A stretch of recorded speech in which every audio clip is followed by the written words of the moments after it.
मी दीपकजी केदारांना आमंत्रित करतोय.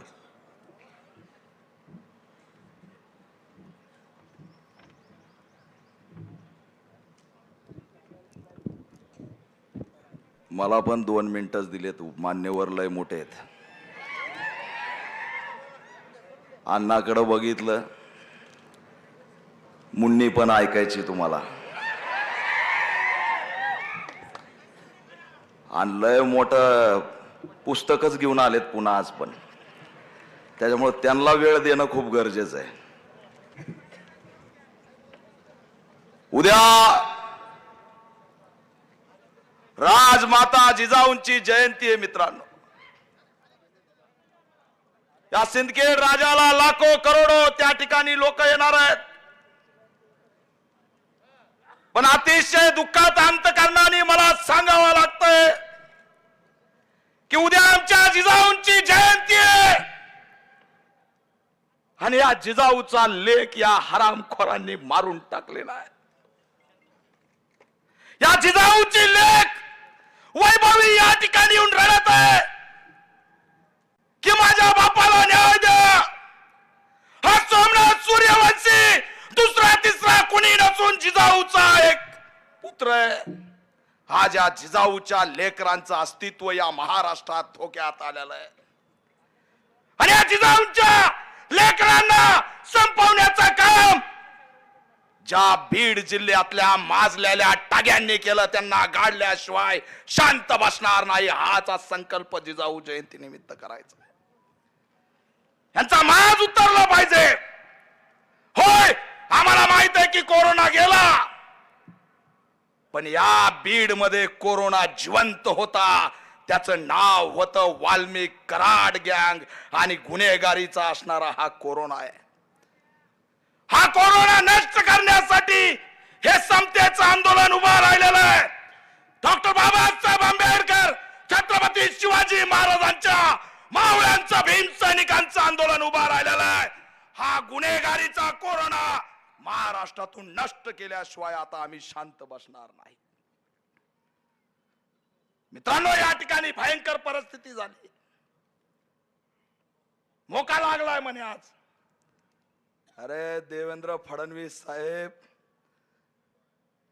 तसं तर मी साहेब कुणालाच म्हणत नाही, पण हे टुचून साहेब म्हणलोय.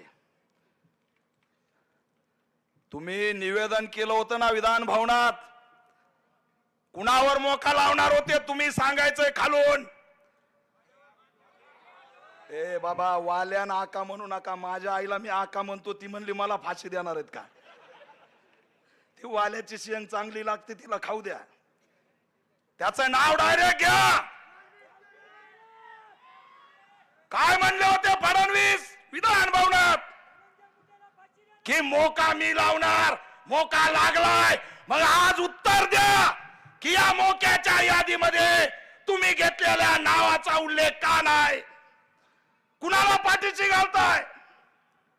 यात ज्यांनी ज्यांनी सगळं अट्रॉसिटी पासून जी पार्श्वभूमी खंडणीची सगळे त्यामध्ये मोक्यामध्ये आले पाहिजेत, ही आमची या ठिकाणी भूमिका आहे. थांबा जरा सर, लवकर उरका म्हणलं मी उरकीत नसतो. चांगलं बोलतोय.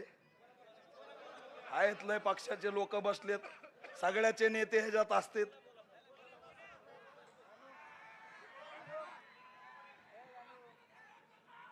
अरे राष्ट्रीय अध्यक्ष आहे मी, 36 जिल्ह्यात संघटन आहे, 4 राज्यात संघटन आहे.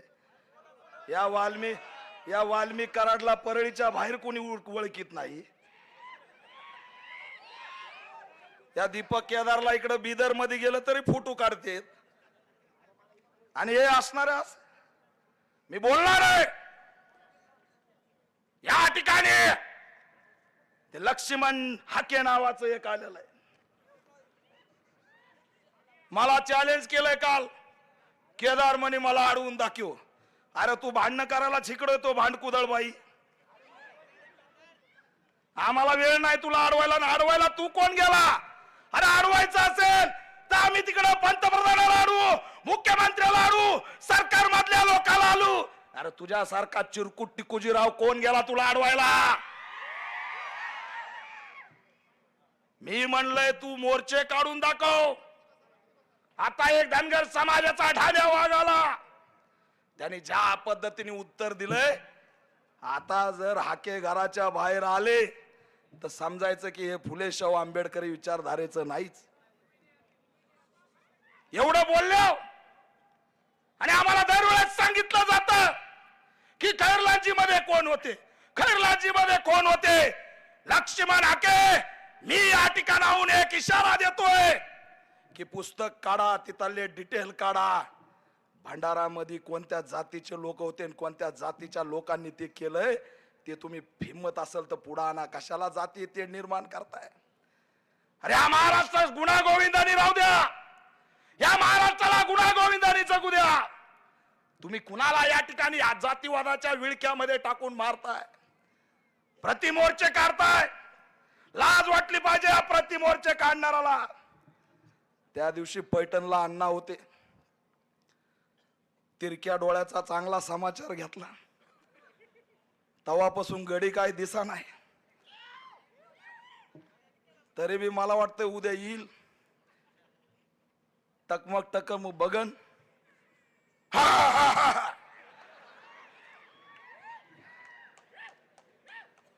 अरे कुठं बोलतो, काय बोलतो, लय अवघड आहे हो. म्हणजे मिळालं की पळालं, हे थांबलं पाहिजे. हे कलाकार बाईच आणले आमच्या अण्णाच्या माग. अण्णा बी माफी मागू मागू परेशान झाले. बरं, अण्णाला 15 मिनिटाच्या आधीच काही लक्षात राहत नाही. ते म्हणतात मी गजनी झालोय, आणि अण्णाला जोडीदार असा भेटलाय तो म्हणतो मी पुष्पा आहे, झुकेगा नाही साला.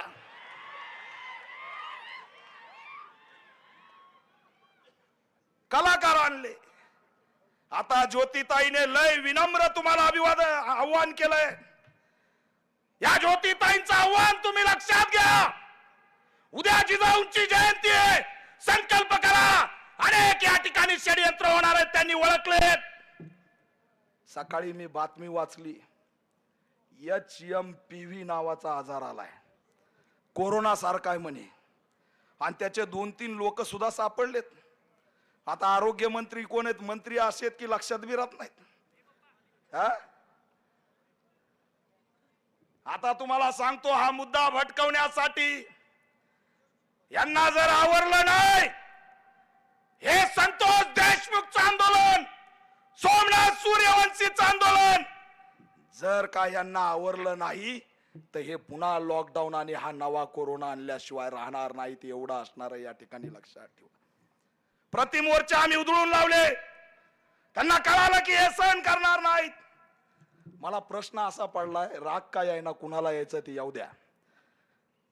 ते 3.5 फुटाचं एक जण आहे बघा, त्यांनी आता हिंदू मुस्लिम लावायचा प्रयत्न सुरू केलाय.